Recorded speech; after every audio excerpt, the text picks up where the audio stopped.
ሰው የሚመስለው ኤልያስ ገብቶ የሴትዮዋን ነገር ያበዛ ነው አይደለም። ኤልያስ አላበዛው። ስለዚህ የሴትዮዋ በረከት የጀመረው እግዚአብሔር ያዘዛት ያሰባት ቀን ነው እንጂ ኤልያስ የመጣ ቀን ነው። በደንብ ስሙኝ። በጌታ ይው እግዚአብሔር ፊት ትልቅ ትሬዠር ነው የምሰጣችሁ። አብዛኛው ጊዜ በረከታችሁ ያለው ያላችሁ ጊዜ ይመስላችኋል አይደል? የሌላችሁ ጊዜ ነው በረከታችሁ ደጃችሁ ላይ ያለው። እግዚአብሔር ለመባረክ ባለጠግነታችሁ ታይም ላይ አይደለም የሚመጣው፣ የሌላችሁ ታይም ላይ። በጌታ እቺን በደንብ ስሙ። ትልቅ ትሩዝ ነው። ላለመስጠት የሚታገላችሁ የሚሰብካችሁ አጋንንትና አጋንንት ብቻ የሚሰጣችሁ እግዚአብሔር ከሱ ወስዶ ስለሆነ the biggest wisdom ያለው ይሄንን ፓወር የመታህ ጊዜ።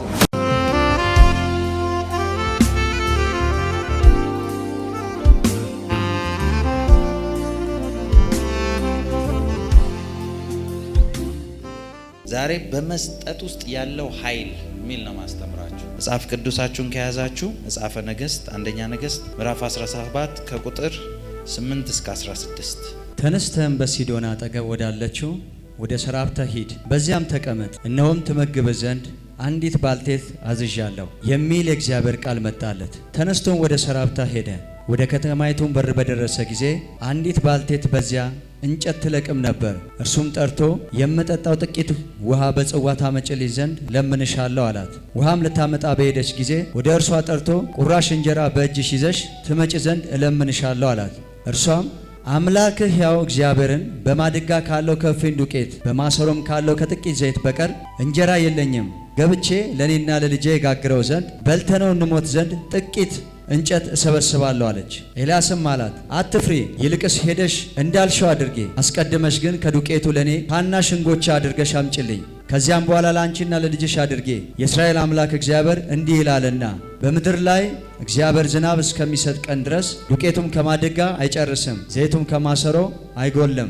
እርሷም ሄዳ እንደ ኤልያስ ቃል አደረገች። እርሷና እርሱ በቤቷም ብዙ ቀን በሉ።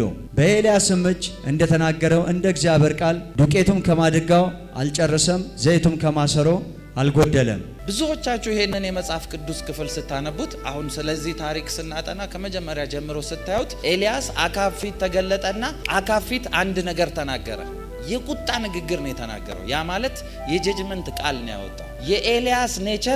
የኤልያስ ኔቸር መጽሐፍ ቅዱስ ላይ እንደምታውቁት ኤልያስ በራሱ ነው የሆነን ነገር ቃል የሚያወጣው። ኤልያስ አወጀ ማለት በቃ እግዚአብሔር አይቀይረውም፣ አግሪ ነው የሚያደርገው ከኤልያስ ጋር። እንዴት ካላችሁኝ ለምሳሌ መጽሐፍ ቅዱስ ላይ ጌታ ኢየሱስ ደቀ መዛሙርቱን ምግብ እንዲያመጡ ላካቸው ይላል አይደለ? ከላካቸው በኋላ ወደ ተላኩበት መንደር ሲሄዱ ሰዎች ከለከሏቸው። ሲከለክሏቸው ምን አደረጉ? ጌታ ፊት መጡና እንደ ኤልያስ እሳት ከሰማይ ወርዳ ትብላቸው እንበል ወይ አሉ። ከዛ ጌታ ኢየሱስ እንደዚህ ያለ ምን አይነት መንፈስ ነው የተቀበላችሁት አለ። ያ ማለት ያን ጊዜ ኤልያስ እሳት ወርዳ ትብላቸው ያለው ቃል ኤልያስ በኦቶሪቲው ያደረገው እና ከሰማይ እሳት ወርዳ ትብላቸው ብሎ ያለው የራሱ ኦቶሪቲ እንደሆነ ነው ባይብል የሚነግረን። ልክ እንደዛ እዚህ ይሄ ምዕራፍ መጀመሪያው ላይ ስታነቡት ለኤልያስ እግዚአብሔር ተናግሮት መጥቶ ሄደ ዝጋው ምናም ብሎት አይደለም ኤልያስ የመጣው። ልክ ኤልያስ መጥቶ ሰማዩን እንደዘጋ ነው ኤልያስን እግዚአብሔር ስለሚወደውና ስለሚጠብቀው ለኤልያስ የእግዚአብሔር ድምጽ የመጣው። ከኔ ጋር ናችሁ? ያው ቁጥር 1 ላንብብላችሁ እንዲገባችሁ ስሙ። በገላር ቴስቤ የነበረው ቴስቢያዊ ኤልያስ አካብን ይላል። አካብን መጥቶ የሱ ሰውዬ ታሪክ እኮ በቃ እዚህ ጋር ነው። ከየት መጣ? ማን ነው? ባክግራውንዱ ምንድነው? አታውቁም። በገላድ ቴስቤ የነበረው ቴስቢያዊ ኤልያስ ተገለጠ። ይሄን አለ። ኤልያስ ማን ነው? ቴስቢያዊ ነው። ማን ነው ቤተሰቡ? አናውቅም። ከየት ይምጣ? እኔ ሲመስለኝ ግን ከሆነ ቦታ አውጥቶት መልሶ እዛ ውስጥ የወሰደው ይመስለኛል የኔ አስተሳሰብ። ምክንያቱም መጨረሻውም ላይ ሰረገላ ተልኮ ነው በቪአይፒ የተሸኘ። ከገላር ቴስቤ የነበረው ቴስቢያዊ ኤልያስ አካብን አለ። መጣና ንጉሱ እንደዚህ ያለው በፊቱ የቆምኩት የእስራኤል አምላክ ሕያው እግዚአብሔርን ከአፌ ቃል በስተቀር በእነዚህ ዓመታት ጠልና ዝናብ አይሆንም አለው ይላል። ኤልያስ ነው። ልክ ይሄን ሲል እግዚአብሔር ብሎት አይደለም የጀመረው። ልክ ይሄን ሲል እንደዚህ ይላል ቁጥር 2 የእግዚአብሔርም ቃል እንዲህ ሲል ለእርሱ መጣለት። ኤልያስ ካለ በኋላ የእግዚአብሔር ቃል መጣለት። ምን ብሎ መጣለት? ከዚህ ተነስተ ወደ ምስራቅ ሂድ፣ በዮርዳኖስም ትይዩ ባለው በኮረት ፈፋ ውስጥ ተሸሸግ፣ ከወንዙም ትጠጣለህ፣ ቁራዎችም ይመግቡ ዘንድ አዝዣለሁ አለው ይላል። ሰምታችኋል? ልክ እሱ ሲል እሱን ለመጠበቅ ነው የእግዚአብሔር ቃል የመጣለት። ሰውየው አወጀ፣ ዘጋው፣ ጨረሰ። ልክ እሱን ለመጠበቅ እግዚአብሔር መጣና ሂድ በል በቃ ዘግተዋል፣ አንተ እንዳትራብብኝ አዝዤልሃለሁ። አይገርም? ለኤልያስ ነው የመጣለት። ከዛ ኤልያስ ሄደ። ዝናብና ምንም አይነት ዝናብ ውሃ እንዳይኖር ስለዘጋ ወንዙ ደረቀ ይላል እዚሁ ምዕራፍ ላይ። ወንዙ ሲደርቅ እግዚአብሔር አሁንም ለኤልያስ መናገር ጀመረ። ምን አለው? ትመግብህ ዘንድ አለ አንዲት ባልቴት አዝዤልሃለሁ፣ ተነስተህ ሂድ አለው። ልክ የስጋ ሲዘን ሲያበቃ ማለት ነው። ቁራ ስጋ ነው እያመጣለት የነበረው። ልክ የስጋ ሲዘን ሲያበቃ በል በቃ አሁን ሌላ ሰው አዘጋጅቼልሃለሁ አለ። ወደ ቂጣ ምድብ ትገባለህ። ልክ እቺን ሴት አዝዤልሃለሁ ነው ያለው። ብዙዎቻችሁ ይሄንን ቦታ ስታነቡት እቺ ሴት መበለት ናት፣ ባሏ የለም፣ እሷ አለች፣ ልጅ አላት። ቤቷ ውስጥ ያለው ደግሞ ጥቂት ነው፣ እያለቀ ነው። የመጨረሻ የሚበሉት ላይ ነው እግዚአብሔር የላከው ኤልያስን። አብዛኛው ሰው የሚመስለው ኤልያስ ገብቶ የሴትዮዋን ነገር ያበዛ ነው። አይደለም፣ ኤልያስ አላበዛው፣ ምንም ያበዛው ነገር የለም። ኤልያስ የመጣው ሲጀመር በበዛ ነገር ላይ። ሴትዮዋ ያላት እውቀትና እግዚአብሔር ስለ ሴትዮዋ ያለው እውቀት የተለያዩ ናቸው። ሴትዮዋ እኔና ልጄ በልተን የምንሞተው ጥቂት ነው ያለው ብላን የተናገረችው። እግዚአብሔር ደግሞ ሴትዮዋን የሚያውቃት አንተ እንዳትራብ ያዘጋጀውልህ ያዘዝኳት ሴት አለች። ሴትዮዋ እንድትመግብ የታዘዘች ናት። እሷ ደግሞ የምታውቀው እኔና ልጄ በልተን እንሞታለን። ከኔ ጋር ናችሁ? ስለዚህ የሴትዮዋ በረከት የጀመረው እግዚአብሔር ያዘዛት ያሰባት ቀን ነው እንጂ ኤልያስ የመጣ ቀን አይደለም። ታዲያ እንዴት እግዚአብሔር አስቧት? አንዳንድ ጊዜ እንደዚህ ይመስላል አይደል? በደንብ ስሙኝ። በጌታ ይው እግዚአብሔር ፊት ትልቅ ትሬዠር ነው የምሰጣችሁ። አብዛኛው ጊዜ በረከታችሁ ያለው ያላችሁ ጊዜ ይመስላችኋል አይደል? የሌላችሁ ጊዜ ነው በረከታችሁ ደጃችሁ ላይ ያለው። የበዛ ጊዜ አይደለም። እግዚአብሔር ምስክሬ ነው። ጌታ ፊት ነው የምነግራችሁ። ለኔ ምን ይመስላችኋል? ጌታ ኢየሱስ የሚሰጡት ሰዎች ጋር ሁሉ ቆሞ ያያቸዋል። ሁሉም አሪፍ አሪፍ እየሰጠ ነው ያለው። ከዛ አንደኛዋን አየና ትንሽ ስትሰጥ እቺ ናት ከሁሉ የሰጠችው አለ። ምን ማለቱ ነው? ሁሉም ከትርፉ ነው ያመጣው፣ እቺ ግን ከጉድለቷ ሰጠች፣ ትዳሯን ሰጠች። ስለዚህ እግዚአብሔር እያወራ ያለው የሆነ የተደበቀን ትሬዠር የከፈተችበትን መንገድ።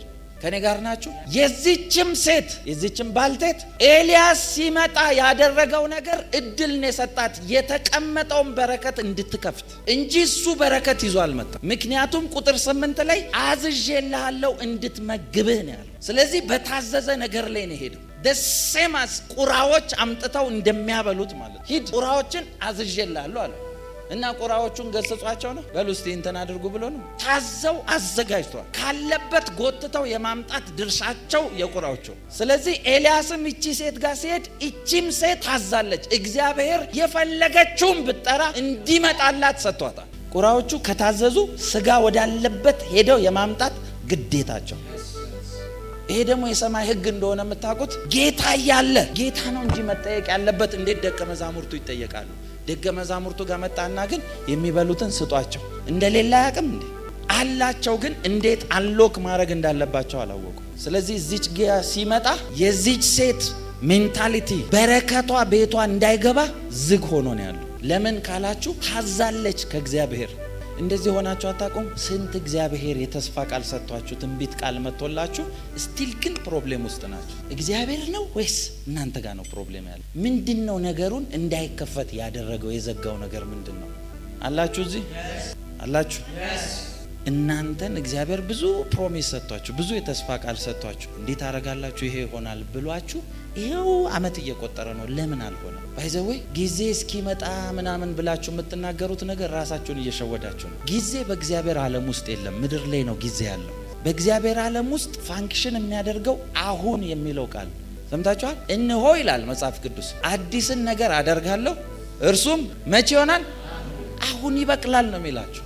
ስለዚህ አሁን ብሎ ከታወጀ ጊዜውን የምትወስንለት አንተ ራስህ ነው ማለት ነው። ያዕቆብ ጋር መልአክ መጥቶ እየታገለው ልቀቀኝ ልሂድ ሲለው ያዕቆብ ነው ኖ ብሎ ያስቀረው። ጌታ ኢየሱስ ጋር ሄዶ ፈውስ የልጆች እንጀራ ነው ከእስራኤል ቤት ለጠፉት እንጂ ለእናንተ አልመጣሁም እያላት ኖ አልሄድም። ሰው እየተሰደበ ይቆማል? እየሰደባት እኮ ነው ጌታ። ቡችሎች እያሉ ማነው ልጆች እያሉ ለቡችሎች አይሰጥም ሲል እኮ እንዴት ቡችላ ውሻ ይለኛል? እኔ እኮ ፈውስ ፈልጌ ነው የመጣሁት ብላ መሄድ አትችልም እንዴ? ግን ምን አለች? ማነው ልጆች እያሉ ቡችሎችም ከልጆች የተረፈውን እኮ ይበላሉ አለች። ከዚህ በፊት ብያቸዋለሁ። እያወራ ያለው ጌታ ስለ እንስሳ አይደለም። ልጆች እያሉ ቡችሎች ሲል ልጆች የተባሉት ስሮ የሰበሰባቸው ደቀ መዝሙሮች ነው። ስለዚህ እነሱ እያሉ ለእናንተ እንዴት ሲባል ከነሱ የተረፈውም እኔን ይፈውሳል ስትል አንተ የሰጣቸውን ሁሉ እየያዙ አይደለም ያልያዙትም ይፈውሰኛል እያለች እንዳልያዙ የምታውቁት እኮ እንደዚህ ያላልኳችሁም እያለ ደጋግሞ ተናግሯል ጌታ ኢየሱስ እንኳን። ስለዚህ እቺ መበለት ጋር ሲመጣ ኤልያስ ያደረገላት ነገር ምንድነው? ታዞ ነው የመጣው እሱ ራሱ አለቀ። እንደው እግዚአብሔር እንደዚህ ይንከባከባችሁ። እስቲ አሜን በሉ። ወንዙ ሲደርቅ ኤልያስ ጮህ አይደለም፣ እንደደረቀ እግዚአብሔር አውቆ መጣ። ሂድ ወንዙ ስለደረቀ አሁን ደግሞ ሌላ ቦታ አዘጋጅቼልሃል። እስቲ አሜን በሉ። በኢየሱስ ስም ባረካችኋለሁ። በረከታችሁ ባለበት ሁሉ እግዚአብሔር ይምራችሁ። አሜን። የበረከታችሁ ስፍራ መብዣችሁ ባለበት ሁሉ እግዚአብሔር ይምራችሁ። አሜን። እስቲ አሜን በሉ። አሜን። ልክ አንዳንዴ እኮ የሆነ እንትን ላይ በቃ እዚህ ጨረስኩ የምትሉት ታይም እኮ አለ። ልክ ስጨርሱ ደግሞ ሌላውን ይምራችሁ እግዚአብሔር። አሜን። እስቲ አሜን በሉ። አሜን። ልክ እቺንም ሴት ሂድ ተዘጋጅቶልሃል። ሴትዮዋ ጋር ሲሄድ የተዘጋጀች ሴት አትመስልም። ጌታ ባለጠጋ ያልከኝ እንቺ ነው። ልክ እነ ሳሙኤል እነ እሴይ ቤት ተልኮ ገና ሲያያቸው እውነትም እግዚአብሔር ትክክለኛ ቦታ ነው የላከኝ። መልካም ሸበላ የሆኑ ሰውነታቸው ስፖርተኛ እያሰለፈ ቢል የለም፣ ከትልቁ እስከ ትንሹ የለም። መጨረሻ ላይ ሌላ ልጅ የለም ሲባል ነው ዳዊት የመጣው። ወይ ለምንም የማይጠቅም እረኛ ይሆናል። እናንተ ዳዊት ሲታይ እኮ በእነሴ ለንግስና አይሆንም ለእረኝነት እንጂ። ይሄን ነው ንግስና ያልከው ነው የሚያስብለው። የዳዊት ግን ደስ የሚለው የእግዚአብሔር ቢዩቲ ሪፍሌክት ያደረገበት ነበር። ገና ሲያየው መልካም የሆነ ልጅ ነው። የሚገርማችሁ ጎልያድ ጋም ሲመጣ መልካም የሆነ ልጅ ውበቱ ያንጸባርቃል። የዳዊት ደስ የሚለው ታናሽነቱን የሚነግረውን ሰው ጆሮውን ዘግቶ ነው የሚሄደው። ቤተሰቡ ኢግኖር እያደረጉት ለምንም አይጠቅምም እየተባለ ቀጥ ብሎ በቤተሰቡ ፊት እኔ አንዳንድ ጊዜ ሲመስለኝ በጠላቶቼ ፊት ለፊት ራሴን በዘይት ቀባ የሚለው አንዱ እነሱን ይመስለኝ። ለምን ካላችሁ እናትና አባቴ ጣሉኝ ብሎ ጽፏል እኮ። በአመጻ ተወለድኩ እያለ ተናግሮ ወንድሙ የገዛ ወንድሙ ምግብ ሊያደርስለት የሄደ ወንድሙ አንተ ክፉ ልብ ጠማማ እንደሆነ አውቃለሁ ሲለው ኢግኖር አድርጎት ሄዳል።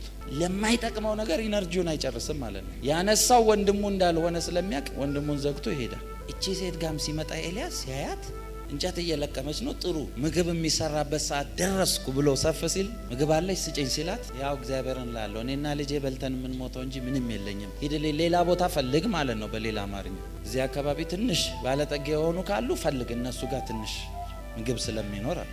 እግዚአብሔር ለመባረክ ባለጠግነታችሁ ታይም ላይ አይደለም የሚመጣው፣ የሌላችሁ ታይም ላይ። ከኔ ጋር ናችሁ? ምንም የሌላችሁ ታይም ላይ ነው ቼክ የሚያደርጋችሁ። እስቲ ከመጽሐፍ ቅዱስ እዩ። የእምነት አባቶች የተባሉትን ሁሉ ቴስት ያደረጋቸው የምን ታይም ላይ? አብርሃምን መጥቶ አንድ ያለውን ነው ለመንጠቅ የጠየቀው። የሌለበት ታይም ላይ ነው የሚጠይቅ። ስለዚህ እዚችም ሴት ጋር ሲመጣ የለም አለችው። ግን ኤልያስ የተነገረው ቃል ስላለ እንደዚህ አላት፣ ግድ የለም የመጀመሪያውን አለ ወደ አፍሽ አትስደጅ፣ ሲድ አድርጊው። ገብቷችኋል? ለመጀመሪያውን እንጎቻ አድርገሽ ጋግረሽ አምጪ። እቺ ሴት ጋር ሲመጣ እስቲ እኔን ተኩኝ በኤልያስ ቦታና አሁን ነው ብላችሁ አስቡት። ቪዲዮ ላይቭ እያስተላለፍን ነው ብላችሁ አስቡት። የእግዚአብሔር ሰው እርዱኝ፣ እንደው ተቸግር ያለው ቤት ልጄን አስቀምጬ ነው ምን በለው የለንም ተቸገርን፣ እንደው ይሄ 50 ብር ነው እንኳን ዳቦም ከገዛልን ያለን ስትል ሴትዮዋ ዘርዝሪውና 30ውን አምጪ ብላትና ቢለቀቅ ሚዲያ ለሚዲያ ሁላ ነው የሚቀባበልኝ። ኤልያስ እንደዛ ነው ያደረገው። ችግር የለው ማለት ጋግሪና የመጀመሪያው ለኔ አምጪ። ሲድ ብዙ መሆን አይተበቅበትም። የሰጠህበት ልብ ነው። ባይዘው መስጠት ገንዘብ ላይ ብቻ አይደለም። ኤቭሪቲንግ ከመስጠት ጋር የተያያዘ ነው። ጊዜ ከመስጠት ጋር የተያያዘ ነው። ፍቅር በል ኤቭሪቲንግ ኢነርጂ መስጠት ነው ሁሉም ነገር። ጌታ እንኳን ሁላችሁንም ያሸነፈው እኮ ሰጥቶ ነው። ራሱን ሰጥቶ አይደል? ከዚህ የሚበልጥ ፍቅር የለም ይላቸዋል። ለምን? ከዚህ ከመስጠት የሚበልጣል። ስለዚህ እቺን ሴት ያደረገው አምጪ ሲላት እግዚአብሔር አዘጋጅቻታለሁ ነው ያላት። ሴትዮዋ ቤቷ ውስጥ አለ ግን የለም። ሰምታችኋል? እሷ የምታውቀው ጥቂት ዱቄትና ጥቂት ዘይት ነው ያለው። እግዚአብሔር ደግሞ እዛ ዱቄትና ዘይት ጋር ቆሟል፣ ተዘጋጅቷል። አዘጋጅቻለሁ ሲል የሚከፍተው መልአክ ቆሟል እዛ ቤት ማድጋ ጋር። ስለዚህ ኤልያስ በረከት ሳይሆን የቆመው መልአክ ስላየ ነው። አይጨረስም፣ ዝም ብለሽ ዘግነሽ አምጪ፣ ሲዘገን ይበዛል ነው እያለ ነው። እስቲ አሜን በሉ። የትኛው ብር እስቲ እንደው በጌታ የፈለገ ባለ ሀብት ኢንቨስተር ጠይቁ፣ አካውንቱ ላይ ያስቀመጠው የትኛው ብር ሲበዛ አይታችሁ ታውቃላችሁ? ለምንድነው ያወጡ ኢንቨስት የሚያደርጉት? ሲጀመር ብር በማስቀመጥ ቫልዩን እንደሚያጣ ታውቃላችሁ? ብዙ ሰው አሁን መንግስት ስራም በብዙ ቅጥር ውስጥም ያለ ያስቀምጣል ዘመኑን ሁሉ ለፍቶ የሆነ ሰዓት ሲደርስ ያ ያስቀመጠው ብር መጀመሪያ ማስቀመጥ የጀመረበት ጊዜ ያለውን ቫልዩ እንኳን የለው። ያስቀመጠው 5000 ብር አሁን ላይ የደረሰበት 300 ሚሊዮን 400 ሺህ ብር የ5000 ያክል ቫልዩ የለው። ስለዚህ እቺን ሴት ያደረገው ቤቷ ውስጥ የገባውን ትሬዠር የምትከፍትበትን ኪን ይሰጣል አለ ተዘጋጅቷል። ግን መስጠቷ ነው የሚከፍትላት። አብዛኛው ሰው አይደለም 100% ሰው መስጠት ይፈልጋል። ታውቃላችሁ? ለምንድን ነው ታዲያ ማይሰጠው? አሁን ሁላችሁም መልሱ እስቲ፣ ማለት ስለምታውቁ ይሄን ጥያቄ። ምንም ብር የሌለው ሰው ጋር መታችሁ 50 ሚሊዮን ብር ቢኖር ምን ታረጋለህ ብትሉት መስጠት የሚጀምረው ከእናንተ ነው። ግማሹን ሰጣለሁ ይላል። አብዛኛው ሰዎች በተለይ ወንዶች ተኝታችሁ ይሄን ያህል ብር ቢኖረኝ ይሄን ለዚህ ያረጋለሁ፣ ይሄን እንገዛለሁ፣ አነሰኝ ደግሞ ይሄን 100 ባረጋውስ ትላላችሁ። ሁሉም ብር ሳይኖረው ሰጪ ነው። እውነት እኮ ነው። ብር ከሌለው ሁሉም ሰጪ ነው። ሁሉም ብር የሌለው ሰው ብር ካለው ሰው በላይ ሐሳብ አለው። ታውቃላችሁ? የቢዝነስ ሐሳብ አለው፣ እቅድ አለው ነው አይደለም? በጣም በሽ ሐሳብ ነው ያለው። ብር የመጣ ጊዜ የት እንደገቡ ሳይታወቅ ይተናሉ። ጽፋችሁ ብታስቀምጡ እንኳን የጻፋችሁት ቫልዩ የለውም እናንተ ጋር። ለምንድን ነው ታውቃላችሁ? ይሄን ሪዝኑን ታውቃላችሁ? የሆነ ዲመን ልመታ እኮ ነው። እግዚአብሔር ምስክሬ ነው። ህይወታችሁ ውስጥ የሆነ እጃችሁን የሚይዝ ዲመን ልመታው ነው። አሜን። መጽሐፍ ቅዱስ እንደዚህ ብሎ ይናገራቸዋል። ወደ እግዚአብሔር ቤት ስትሄዱ ባዶ እጃችሁን መስጠት የሚጀምረው ቸርች ውስጥ ቁጭ ብላችሁ ነው የሚመስላችሁ። ሳትሄዱ እንደምትለብሱት ልብስ ተዘጋጅታችሁ መምጣት አለበት። የትም ቦታ ስትወጡ እኮ የምትለብሱትን ትመርጣላችሁ አይደለም? የምትለብሱትን ያላችሁ ብር የምትሄዱበትን ካፌ እንደሚመርጥላችሁ ታውቃላችሁና የምትሄዱበት ካፌ የምትሄዱት ከብራችሁ አንጻር 1000 ብር ኪሱ ኖሮ ሸራተን ሊድ የሚል የለም አይደል እንዴ? ምክንያቱም አንዳንድ ነገር የሚጀምረው ራሱ ከዛ ሊሆን። ስለዚህ ለታክሲ ቀንሰው ለምን ቀንሰው አይሆንም።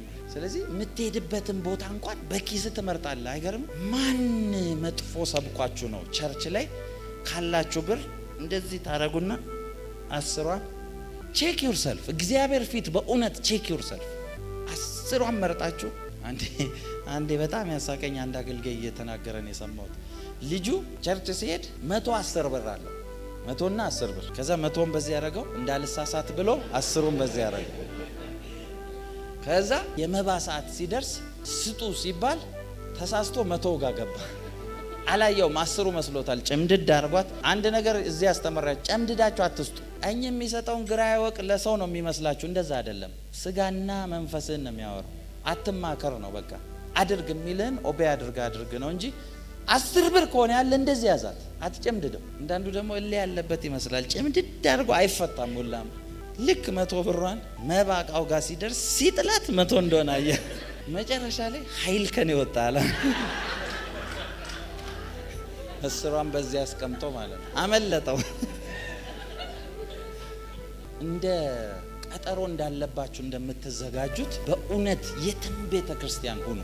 ይሄን ሚዲያ ላይ የምታዩት ቤተ ክርስቲያን ስትሄዱ አንደኛው እቅዳችሁ ለመስጠት ሂዱ። ምክንያቱም መስጠት በእግዚአብሔር ፊት አምልኮ ነው፣ ህግ አይደለም። አንድ አስተምሮ አለ አይደለ? በአዲስ ኪዳን የለም ማስራት ምናምን። አዎ የለም። እሺ አዲስ ኪዳን ውስጥ ገደብ ሳይሆን ልግስና ነው ያለው። በደስታ በልግስና ይስጥ ነው ያለው። አስራት ስንት % ነው? እስቲ 10 በሉ። አዲስ ኪዳን ላይ 10 አይደለም ያለው፣ 2 ያለው አንድ ይስጥ ሲል 50% አድርጎባለሁ። እንደዛ ነው ያለው ጌታ። 2 ያለው አንድ ይስጥ አለ። የለም ካልክ በዚህኛው ነው። አስራት የለም ካላችሁ መባችሁ ከአስራታችሁ መብለጥ አለበት። የባይብል ህግ ነው። ከ100 ጊዜ በላይ ስለመስጠት ባይብል ላይ እንደተወራ ታውቃላችሁ። የአንድ ጊዜ ወሬ ነው የሚመስለው ሰው። እንዴ እናንተ በአዲስ ኪዳን መስጠት አስራት የለም? በአዲስ ኪዳን እነ ሐዋርያቱ እግር ስር ያለውን ነው የሚያመጣው። ሁሉም ያለን ታመጣለሽ፣ አስራት የለም። እስቲ ሸጣ አምጣ ያለን። ሰው ያለውን ሁሉ ሸጦ ያመጣ ነበር ይላል። ያ ማለት ከፍ አረጉት ስኬሉን። አስራት አይደለም ከፍ ብሏል። አንተ ያቺን ለመስረቅ የለም አስራት ትላላችሁ። እንዴት ዲሲቭ እንደሚያደርገን እያያችሁ ነው። አጋንንት ኢትስ ኤ ኪ ለመሰላችሁ ላለመስጠት። ቆይ እንደው ይው በጌታ ይቺን በደንብ ስሙኝ። ትልቅ ትሩዝ ነው። ላለመስጠት የሚታገላችሁ የሚሰብካችሁ አጋንንትና አጋንንት ብቻ። የሚሰጣችሁ እግዚአብሔር ከሱ ወስዶ ስለሆነ በጨለማ ያለውን የተሰወረውን ሀብት ገልጥላለሁ አናለም የሚለው። ስለዚህ ከሱ እንዳይወጣ ስለሚፈልግ እንዳሰጥ ይሰብካል። መስጠት የለም ይላል። አዎ ተስማምተ ታስቀርለታል። እንዳሰጥ የሚያወራ ጌታ አይደለም። አሁን ወደ ቅድሙ ጥያቄ ልምጣ። ሳይኖር የሐሳብ ሀብታም የምትሆነው የቅድ የፕላን የቢዝነስ ፕላን ሀብታም የምትሆነው አንዳንዱ በእውነት ያስጎመዣቸዋል እኮ እንዲህ ብናረግ ይሄ ቢሆን ይሄ ብር ቢመጣ ምናምን ሚሊዮነር ነው የምንሆነው። እንደዚህ እኮ አለ ማት ሐሳብ ነው ያለው። ብሩ የመጣ ጊዜ የለም ሐሳቡ እያለ ሐሳቡ ይበተናል። እያየው ሐሳቡ ብሎ ይከቷል ትቶት ሐሳቡ። ለምን ሁላችሁም እንደዚህ ሆናችኋል? ለምን እንደዚህ ሆነን ብላችሁ ጠይቃታላችሁ። ሲጀመር ሐሳብ የበዛለት ብሩ ስለሌለ ነው። ከኔ ጋር ናችሁ? እንዴት ነው እንደዚህ የምትለን ካላችሁ ሐሳቡ ነፃ ሆኖ መስጠቱን በሉ ምናምን የበዛው ብሩ ስለሌለ ነው። ለምን? ሰውየው ነው የሚወስነው። ብሩ የመጣ ግን ሰውየው ሳይሆን ብሩ ነው የሚወስነው። የብር ፓወር ያለው ላይፍ ውስጡ ስላለ ነው። ስለዚህ ላይፍ ያለው ነገር እንድትወስንበት አይፈቅድልም። መስዋዕት እንዲሆን እግዚአብሔር የተናገረው ለዛ ነው።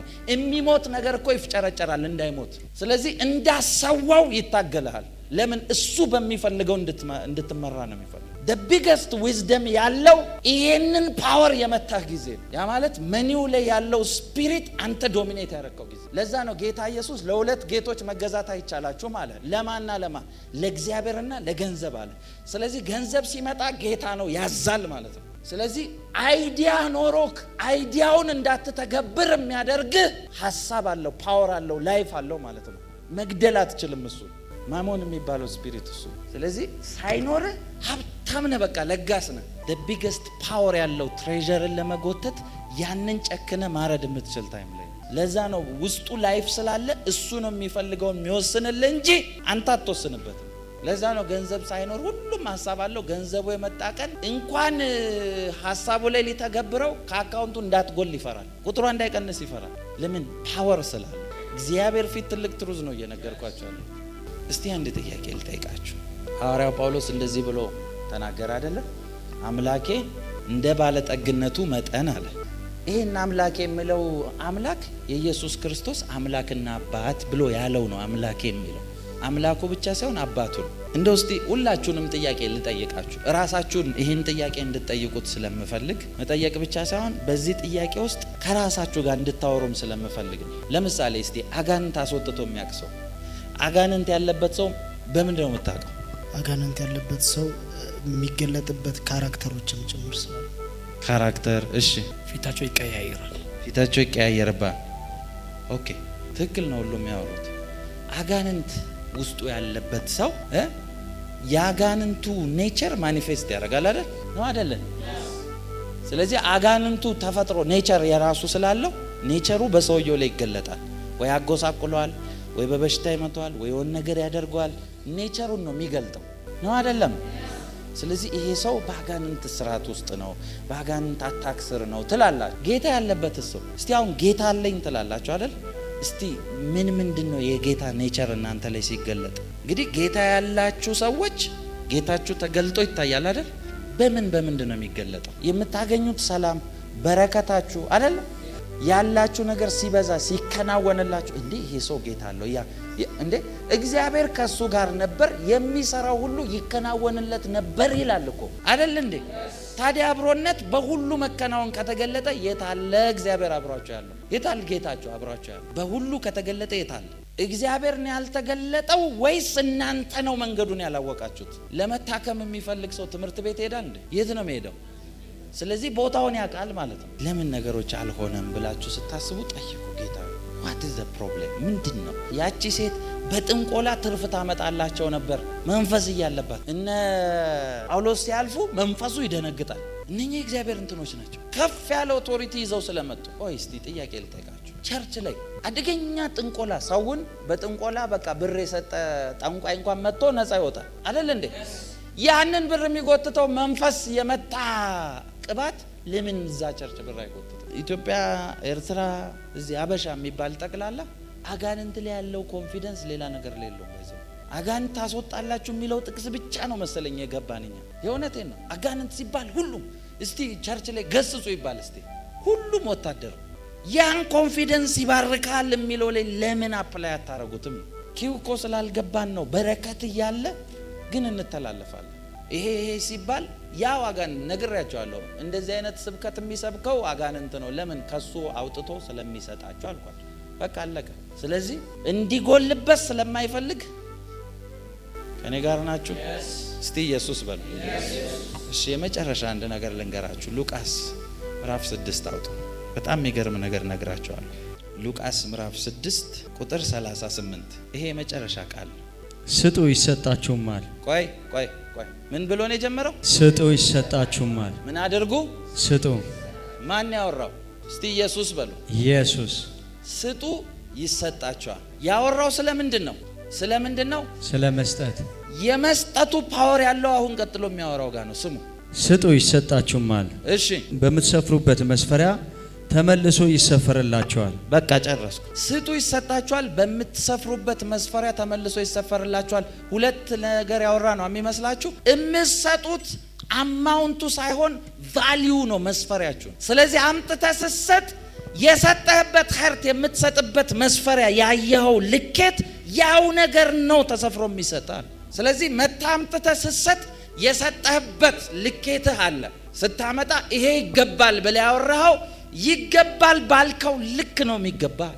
ሰምታችኋል? ስጡ አለና ለመስጠት መስፈሪያ አላችሁ። ለምሳሌ ለሆነ ቦታ ስትመጡ፣ ለምሳሌ አሁን ምንድነው ከብት እርባታ ምናምን አግሪካልቸር ላይ የሚሰራ ሰው ለከብቶቹ መኖ ሲያመጣ ሰፍሮ የሚያመጣው የሚሰጣቸው የሚበቃቸውን ልክ ነው። ገብታችኋል አይደል? ስለዚህ የምትሰጠው ነገር በልብ ይበቃል ባልከው ልኬት ድረስ ነው ማለት። ስለዚህ እግዚአብሔርም ሰፍሮ የሚሰጥ ይበቃል ባልከው ልክ ድረስ ነው። ስለዚህ ይበቃል የምትለው ነገር ለእግዚአብሔር ሳይሆን ለሚሰጥ ነገር ነው ማለት። ለዛ ነው አባንደንስ የሌለው ብዙ ቦታ ላይ። መስፈሪያችሁ ልክ አይደለም፣ የምትሰጡበት መስፈሪያ ልክ አይደለም። መጽሐፍ ቅዱስ እኮ ይላል የድህነታቸውን ጥልቀት የመታው የመስጠታቸው ባለጠግነት ነው ይላል። ባለጠጎች ነበሩ ይላል። ለምን? ሰጪዎች ስለነበሩ። ችግረኛ ናቸው ይባላል? ኖ፣ ስጦታቸው ግን ባለጠጋ አድርጓቸው። እናንተ ሰው ልትጋብዙ ሄዳችሁ እኮ ሰውየውን ቫልዩ ሰጣችሁታል። የምጋብዙት ቦታ እኮ ለሰውየው ያላችሁ መስፈሪያ ልክ ነው አይደለም እንዴ? ሰውየውን የምትጋብዙት እኮ ቦታ ባለው ልክ ነው። ቤተ ክርስቲያንም ስትመጡ ቦታችሁን ነው የምትናገሩት፣ መስፈሪያችሁን። በእውነት ነው ምላችሁ። በምትሰፍሩበት መስፈሪያ ይላል ተነቅንቆ ይሰፈርላችኋል። ተነቅንቆ ብዛቱ አይደለም፣ የሰጣችሁት ቫልዩ ልክ እሱ ይሰጣችኋል። ለዛ እኮ ነው ያቺ ሴት ስትመጣ ብዙ ወዳለችና ብዙ ይገባታል የሚላት። እኔ ባርካችኋለሁ አሜን። በኢየሱስ ስምና ስልጣን። ይሄ ላይፍ ኖሮት የሚፍጨረጨር ስፒሪት ገንዘብ ሲመጣ የፈለጋችሁት እንዳትወስኑ የሚያደርግ በኢየሱስ ስም መትቻለሁ። አሜን። መትቻለሁ በኢየሱስ ስም። አሜን። እናንተ ጋር አቅም እንዲያጣ ጸልያለሁ። አሜን። ይሄ ጌታ የተባለው ስፒሪት ለእናንተ ባሪያ እንዲሆን ጸልያለሁ። አሜን። ባሪያ እንዲሆን ጸልያለሁ። አሜን። የሚሰጥ ይገዛል ባይዘው። ለዛ ነው ጌታ ኢየሱስ ከሚቀበል ይልቅ የሚሰጥ ያለው። እናንተ የፈለገ እናትና አባት ቢወዷችሁ የሚሰጥ ልጅ ብልጫ አለው የለውም አለው። ቤት ውስጥ አቀባበሉ ራሱ ይለያል። እሱ ሲመጣ መጣ፣ ተነሱ እናንተ ትርስ፣ ታላቅ ብትሆንም ተነስ ትባላለህ። ለምን? ስጦታውን ያስከበረው። ለዛ ነው ስጦታ ደጅ ይከፍታል ይላችኋል። ለወላጅ የሆነ ማኒ ላይ ዶሚኔት አድርጎ ማኒ ኢዝ ፓወር ባይ ዘ ዌይ ማኒ ኢዝ ፓወር። መጽሐፍ ቅዱስ ምሳሌ ላይ እንደዚህ ይላል፣ ለገንዘብ ሁሉ ይገዛል። እናንተን ግን እንደዛ አይደለም፣ ገንዘብን ግዙት ነው ያላችሁ። አሜን። እስቲ አሜን በሉ። አሜን። ገንዘብ መግዣችሁ እንጂ የሚገዛችሁ አይደለም። እስቲ አሜን በሉ። አሜን። አብዛኞቻችሁ ባይዘው ገንዘብ ቢኖራችሁ ኮምፕሌን የለባችሁ። ባለፈው ጠየቅኩኝ እዚህ ሀገር መኖር የሚወድ ስል እወዳለሁ ብለው ያወጡት ስራ የባረካቸው ሰዎች ብቻ ናቸው። ሌላ ሁሉ አይፈልግም እዚህ ምድር። ሀገሩን ስለጠሉ ይመስላችኋል? ባይዘው በጣም ሀብታም ሰው አፍሪካን ነው የሚወደው። ለምን ካላችሁ ብዙ የሚያገኝበት እዚህ ስለሆነ ስለሚያውቅ። እግዚአብሔር አብዝቶ ይባርካችሁ። አሜን። እስቲ አሜን በሉ። አሜን። ፋይናንስ ላይ ዶሚኔት እንድታረጉ ጸልያለሁ። አሜን።